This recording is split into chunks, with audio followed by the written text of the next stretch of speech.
The Elves and the Shoemaker by Brothers Grimm. There was once a shoemaker who, through no fault of his own, had become so poor that at last he had nothing left but leather for one pair of shoes.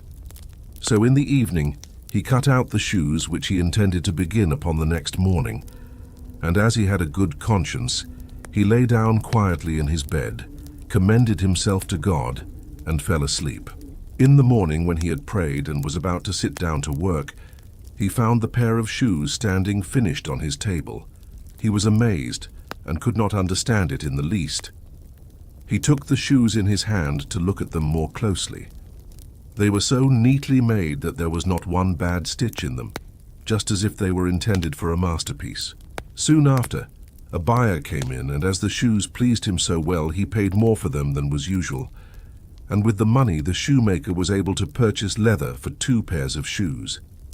In the evening he cut them out, and next morning he was about to go to work with fresh courage, but had no need to do so, for when he got up they were already finished, and buyers also were not wanting, who gave him so much money that he was able to buy leather for 4 pairs of shoes.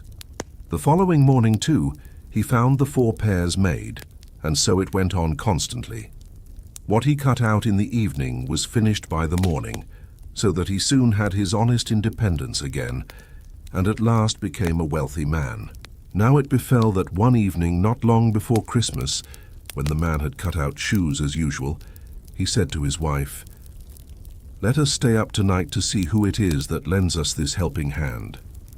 The woman liked the idea and lighted a candle, and then they hid themselves in a corner of the room behind some clothes which were hanging there, and watched. When it was midnight, 2 pretty little naked men came, sat down by the shoemaker's table, took all the work which was cut out before them, and began to stitch, to pierce, and to hammer so cleverly and so quickly with their little fingers that the shoemaker could not turn away his eyes for astonishment. They did not stop until all was done, and stood finished on the table. Then they ran quickly away. Next morning the woman said, "The little men have made us rich, and we really must show that we are grateful for it. They run about so, and have nothing on, and must be cold. I'll tell thee what I'll do. I will make them little shirts, coats, vests, and trousers, and knit them a pair of stockings, and do thou too make them 2 little pairs of shoes." The man said, "I shall be very glad to do it." And one evening, when everything was ready, they laid their presents all together on the table, instead of the cut-out work, and then concealed themselves to see how the little men would behave.